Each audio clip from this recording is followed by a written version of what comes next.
வணக்கம் மக்களே. டிவியில முடியல, ஒரே பிளாஷ் நியூஸ்.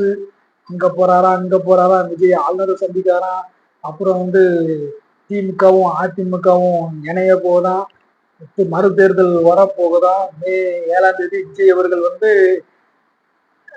முதலமைச்சரா பதவி பிரமாணம் பண்ண போறாராம். திடீர்னு அவருக்கு யாரோ முட்டுக்கட்டை போட்டுட்டாங்களாம் அப்படின்னு ஏகப்பட்ட ஒரு பிளாஷ் நியூஸ் நொடிக்கு நொடி ஓடிட்டு இருக்கு.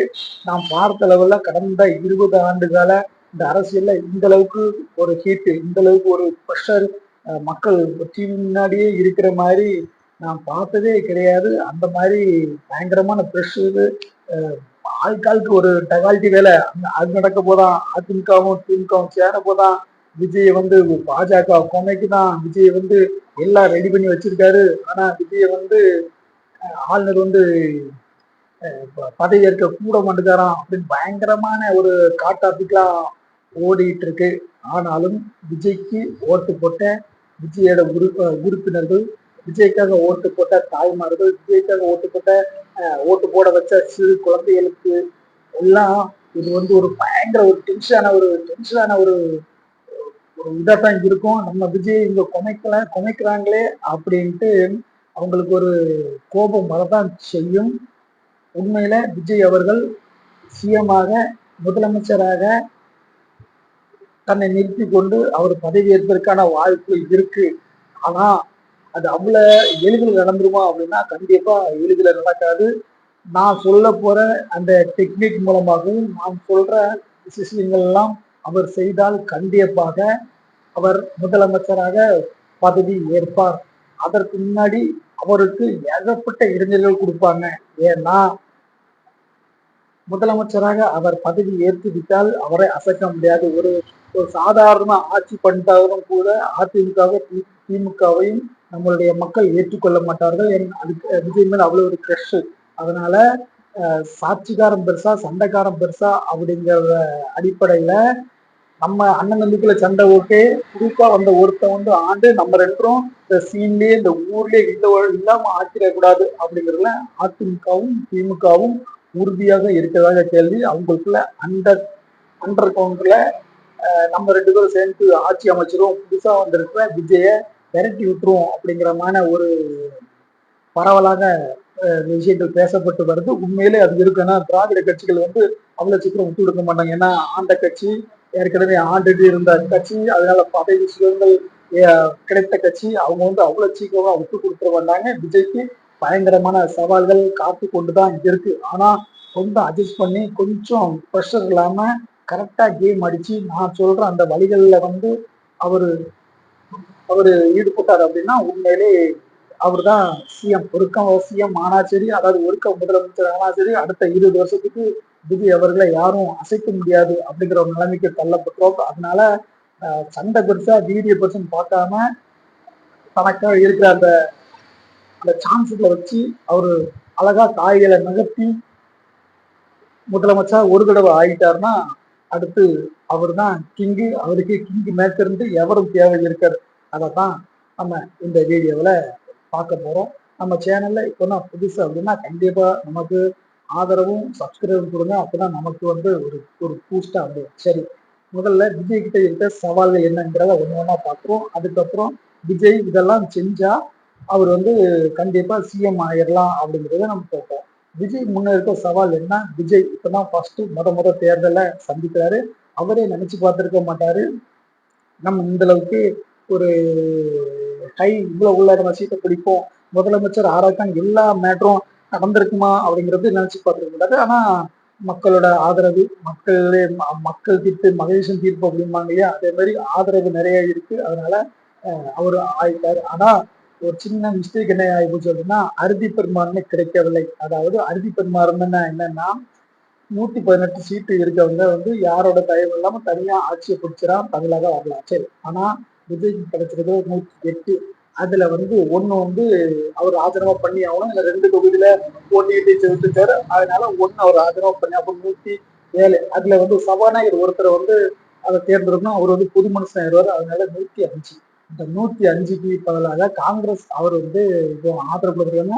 அது ஒரு 5. அப்போ அதோட 110 இருக்கு. அப்புறம் சிபிஎம், சிபிஐ, விடுதலை சைடெல்லாம் கெல்ப்பு கேட்டிருக்காப்புல. அப்படிதான் 106 அண்ணாயிரம்ட்டு அவரால் ஆட்சி பிடிக்கிறதுக்கான சாத்திய கூறுகள் இருக்கு. ஆனா இதுல நடந்த ஒரு சின்ன சட்ட சிக்கல் என்னன்னா, இதுதான் ஒரு முக்கியமான சட்ட சிக்கல் நடந்திருக்கு. விஜய் பண்ண தவறு அப்படின்னு சொல்லலாம். காங்கிரஸை தன்னோட சேர்த்து கொண்டதுதான் பெரிய பிரச்சனையாக பார்க்கப்படுகிறது. ஏன் காங்கிரஸை சேர்த்தா என்ன? காங்கிரஸ் சேர்த்தா அங்க அவருக்கு வந்து 10 சீட்டு தேவைப்படுது. அதனால காங்கிரஸ் 5 சேர்த்துக்காரு, வேற யாரையாச்சும் சேர்த்துருவாங்க. ஆனா உண்மை என்னன்னா, காங்கிரஸ் சேர்த்தாலுமே அங்க இருக்க அல்ட்ரா சீட்டு சேர்த்தாலுமே பல நாள் ரொம்ப ஸ்ட்ராங்கா கொண்டு போக முடியாது. எவனாட்டு ஒருத்தன் ஏடப்பட்ட காலங்கள்ல வந்து ஆட்சி கவிழ்க்கிறதுக்கான வாய்ப்பு இருந்திருக்கு. அதனால இது என்ன பண்ணிருக்கோம் அப்படின்னா, பாஜகவோட அதாவது சென்ட்ரல் கவர்மெண்டோட துணையோட இவர் ஆட்சி அமைக்கிறதுக்கான அந்த வேலைகளை பார்த்திருந்தா இன்னைக்கு அவர் வந்து கிங்கா இருந்திருப்பாரு. எந்த கிங் மேக்கரையும் அவரு கிங் மேக்கரையும் எதிர்பார்க்க வேண்டிய சூழ்நிலை இருந்திருக்காது. அதை வந்து உண்மையிலே நமக்கு தெரிஞ்ச வட்டாரங்கள்ல வந்து செங்கோட்டையன் சென்றிருக்காப்புல, நீங்க அவசரப்படாங்க, கொஞ்சம் பொறுங்க, நம்ம வந்து கொஞ்சம்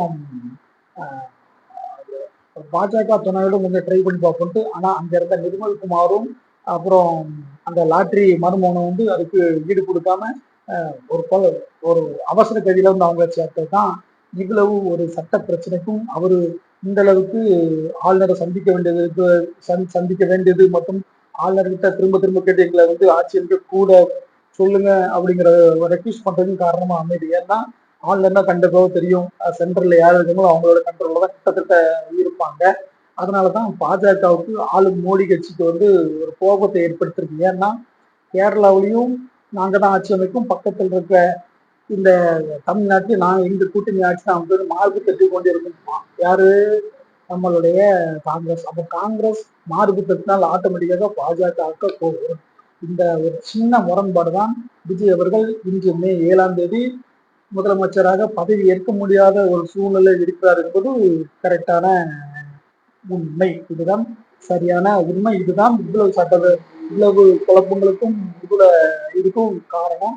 இல்லைன்னா ஸ்டார்டிங்லயே வந்து முதலமைச்சர் வந்து ஸ்டாலின் அவர்கள் தான் அவருக்கு கான்வாய் கொடுங்க, அவருக்கு வந்து நல்ல பாதுகாப்பு கொடுக்கல அப்படின்னு சென்ட்ரல் கவர்மெண்ட்ல வந்து திரும்ப திரும்ப பெறப்பட்டதுக்கான காரணங்களும் இதுதான் அப்படின்ட்டு நமக்கு தெரிய வருது. இதுதான் அப்படின்ட்டு நமக்கு கூறப்படுது. ஓகே, நீ அப்பவே வந்து சொல்லிட்டு இருக்காளப்பா விஜய் வந்து சிஎம் அவருக்கு என்ன பண்ணணும் சொன்னு துணையப்பா அப்படின்னு சொல்லுங்க. அதுக்கு ஒரே ஒரு தான், சண்டைக்காரன் அதாவது சாட்சிக்காரன் காலில் விட சண்டைக்காரன் காலில் விழு அப்படிங்கிற மாதிரி கண்டிப்பா எதிரியான திமுக கிட்ட போகவே வேண்டாம். ஏன்னா அவங்க எப்போ வேணாலும் பேசும், கண்டிப்பா அவங்கள வந்து ஆப்படிச்சு விட்டுருவாங்க. அதுக்கு பெரிய உதாரணம் என்னன்னா, 6 மாசம் வரைக்கும் நாங்க வந்து விஜயை வந்து டிஸ்டர்பே பண்ண மாட்டோம் அப்படின்னு ஒரு அறிக்கையை விட்டுட்டு உடனே உங்களுடைய கூட்டணி கட்சியான சிபிஐ, சிபிஎம், விடுதலை சிறுத்தைகள் போய் எப்பா ஏற்கனவே நம்ம கூட இருந்த காங்கிரஸ் போயிட்டு நான் மிகுந்த மனவேதனையில இருக்கேன், நீங்களும் போயிடாதுங்க அப்படின்ட்டு தொட்டிலையும் ஆட்டி விட்டுட்டு பிள்ளையும் கிள்ளி விட்ட மாதிரி டபுள் கேம் ஆடினது இந்த நயவஞ்சக திமுக அப்படின்றது எல்லாத்துக்கும் தெரிய வந்துடும். ஏன்னா அது ஒரு குள்ளநெறி கூட்டம். இதுக்கு காரணம் என்ன அப்படின்னா ஃபுல் கேமும் ஃபுல்லா பண்ணது இந்த திமுக தான். இவன் நம்மளை விரட்டி விட்டுட்டான், இவனை உள்ள விட்டோம் அப்படின்னா இன்னும் வர்ற 20 வருடங்களுக்கு நம்ம வந்து ஆட்சிங்கிற அந்த ஏரியா பக்கமே போக முடியாது. விஜய்க்கு இவ்வளவு கிரஷ் இருக்கு, விஜய்க்கு இவ்வளவு மக்கள் மத்தியில் இவ்வளவு செல்வாக்கு இருக்கு, விஜய்க்கு சிறு பிள்ளைகள் வந்து இளைஞர்கள் இளம் பெண்கள் வரைக்கும் இவ்வளவு ஆதரவு இருக்கு. நம்மளை வந்து வேறோட திருப்பி எரிச்சுட்டாங்க. எப்படி இவனு அந்த ஆண்டவர் ஒரு சின்ன சிக்கலை கொடுத்துருக்கான், அறுதி பெரும்பான்மை இல்லை, இதை நம்ம யூஸ் பண்ணி என்னெல்லாம் பண்ணுவோம் அப்படிங்கிற கேமை வந்து திமுக ஆடுது. அப்படி ஒரு சீன் போட்டுக்கிடுவோம் நாங்க வந்து. ஏன்னா பப்ளிக்லாம் சொல்லாம விஜய்க்கு இப்படிலாம் ஆதரவு கொடுத்தாங்களே அப்படின்ட்டு இவங்க மேல வந்து ஒரு சாப்பிட்டுக்கான வருமா, இவங்க மேல வந்து ஒரு பரிதா வருமா, உண்மையிலேயே திமுக நல்ல கட்சி தான் அப்படின்ட்டு மக்கள் நம்புவாங்க அப்படிங்கிற டபுள் கேம் விளையாடும். அதுக்கு உறுதுணையாக இருக்கிறது வந்து சன் டிவி, இந்த கலைஞர் டிவிக்கெல்லாம் பார்த்தாலே தெரிஞ்சிருக்கும். ஏன்னா பயங்கரமான நியூஸ் ஃபீட்ல வந்துட்டு இருக்கு. பதவி ஆசைகள் துடிக்கும் விஜய் அது இது அப்படின்ட்டு எல்லா கேமும் ஆடுவாங்க.